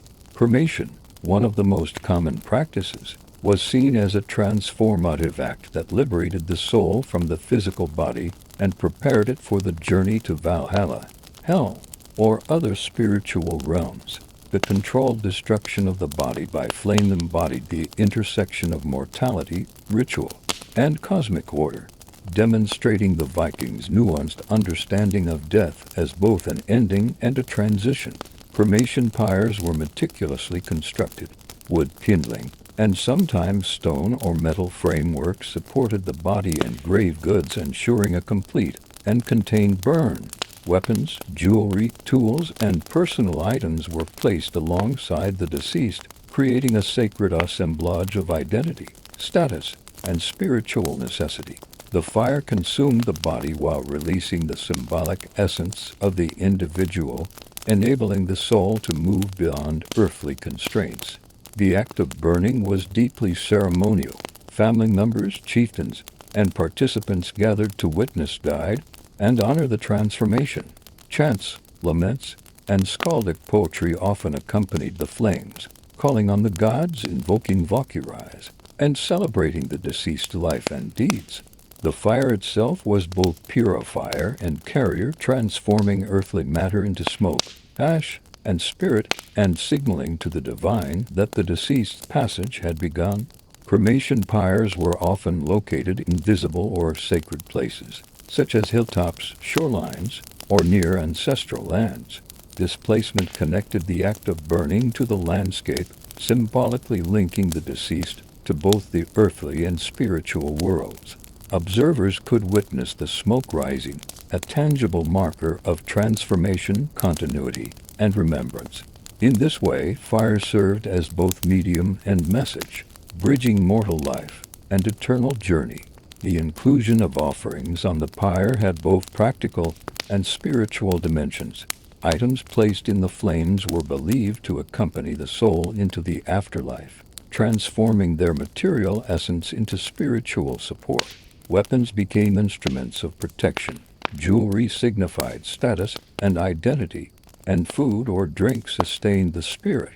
The act of sacrifice through fire reinforced the Vikings' understanding that life, honor, and cosmic responsibility extended beyond death. Fire also held protective properties. The burning of the body and offerings was believed to ward off malevolent spirits, prevent unrest, and secure the deceased's safe passage. The transformative power of fire ensured that the soul could move freely, unburdened by earthly entanglements, and that the living were shielded from potential spiritual disruption. Fire thus mediated both transition and protection, safeguarding cosmic and social balance. Cremation was not always the sole method of burial, but its symbolic potency made it a preferred choice for warriors, chieftains, and high-status individuals. In contrast, inhumation or earth burials were more common for those who died of illness, old age, or circumstances not associated with heroic death. Regardless of method, the ritual significance of fire purification, transformation, and communication with the divine remained central to Viking conceptions of death and the afterlife. The process of cremation was accompanied by feasting song and communal participation. Witnessing the pyre, offering ritual gestures, and sharing commemorative meals reinforced the social and ethical dimensions of death. These actions maintained the bonds between the living and the deceased, emphasizing that the journey of the soul required both spiritual preparation and active communal engagement. Fire's transformative role extended to memory and legacy. Ashes and remnants were sometimes collected, interred, or integrated into mounds, preserving the deceased in both physical and symbolic form. The act of burning affirmed the permanence of honor, identity, and familial or communal continuity, linking individual mortality to the larger cycles of society and cosmos. Ultimately, fire and cremation exemplified the Vikings' sophisticated understanding of death. Through controlled destruction, ritual attention, and symbolic offerings, the body was transformed, the soul released, and the living engaged in acts of remembrance, honor, and spiritual care. Fire was both medium and messenger, ensuring that the deceased's passage was complete, protected, and aligned with cosmic, social, and moral order. In Viking culture, death was not confined to the moment of burial or cremation. It extended into ongoing acts of remembrance that reinforced social cohesion, ethical values, and spiritual balance. Commemoration ensured that the deceased continued to occupy a place in communal memory, that their soul remained supported, and that living generations maintained connection with both ancestors and the divine.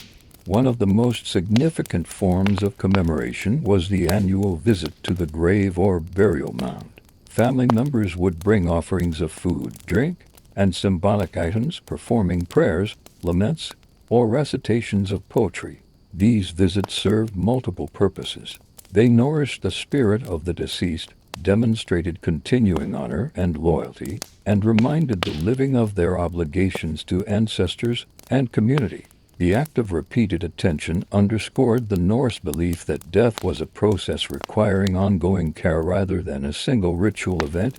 Seasonal festivals, often aligned with solstices or agricultural cycles, provided additional opportunities for commemoration. These communal gatherings combined feasting ritual and spiritual observance, reinforcing social bonds while integrating the memory of the dead into the rhythm of the year.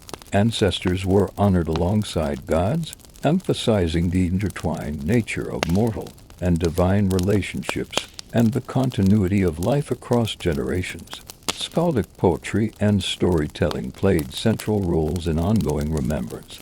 Sagas recounted the deeds, valor, and virtues of the deceased, linking individual life stories to communal history, myth, and moral exemplars. By narrating these tales, the living ensured that the deceased's identity persisted and that ethical and social lessons were transmitted to younger generations. The act of storytelling was itself ritualized, reinforcing the sacred and social dimensions of memory. Offerings remained an essential component of ongoing commemoration. Food, drink, weapons, and personal items were periodically presented at graves, mounds, or sacred sites. These acts were believed to nourish the soul, maintain protection, and prevent spiritual unrest.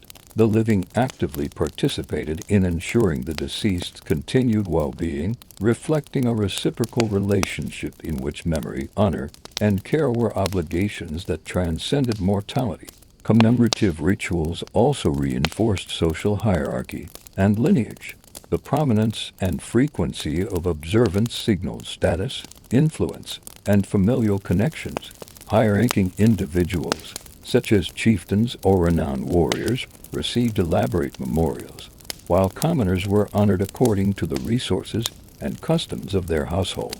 These practices created a structured system of remembrance that balanced social equity, spiritual responsibility, and communal cohesion. Dreams and omens continued to influence commemorative practices. Messages received from deceased ancestors or heroic figures during seasonal rituals were interpreted to guide decision-making, protect the community, and ensure alignment with cosmic principles. Spiritual communication affirmed the ongoing relationship between the living and the dead, transforming remembrance into a dynamic and interactive process. Communal feasting during commemorations reinforced bonds of solidarity. Sharing food and drink while honoring the deceased connected participants across generations, emphasized continuity of cultural values, and demonstrated ethical commitment to kin and community. These gatherings provided structure for grief, reflection, and celebration, integrating mourning and memory into everyday life and the broader social fabric. The construction and maintenance of burial mounds or sacred spaces also formed part of ongoing commemoration. Communities repaired, enhanced, or visited these sites, reinforcing the physical and spiritual presence of the deceased. Monuments and markers acted as enduring reminders, transmitting collective memory, honoring achievements, and linking the dead to the ethical and cosmological order that governed Viking life. In essence, commemoration transformed death from a singular event into an enduring relationship between the living and the dead. Annual rituals, seasonal festivals, offerings, storytelling, and spiritual observance ensured that memory, honor, and cosmic balance were preserved. Through these practices, Vikings cultivated a worldview in which the deceased remained active participants in moral, social, and spiritual life, guiding and sustaining the community across generations. Ongoing remembrance demonstrated that death was a continuum of responsibility. reflection, and care. By honoring the deceased through ritual, story, and offerings, the living reinforced social cohesion, nurtured ethical conduct, and maintained the spiritual and cosmic order that defined Norse culture. Memory became a living force, bridging the realms of life, death, and eternity, ensuring that legacy, honor, and connection endured. The culmination of Viking funerary practices lies in the concept of legacy, the enduring impact of a life well lived, and the integration of death into the broader cycles of society, morality, and the cosmos. For the Vikings, the rituals, feasts, offerings, laments, and commemorations were not simply about sending the deceased to the afterlife.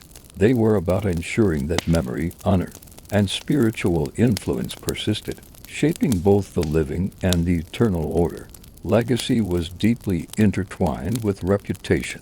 A person's deeds in life, courage in battle, skill in craft, wisdom in leadership, and fidelity in social bonds determined their standing in memory and myth. Funerary rituals amplified this legacy, transforming individual achievements into communal values and ethical exemplars.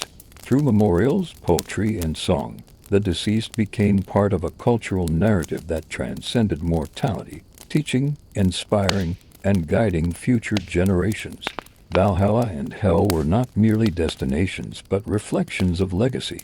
Warriors chosen by Valkyries entered Valhalla to continue heroic endeavors in eternity, reinforcing the principle that courage and honor endure beyond the mortal realm.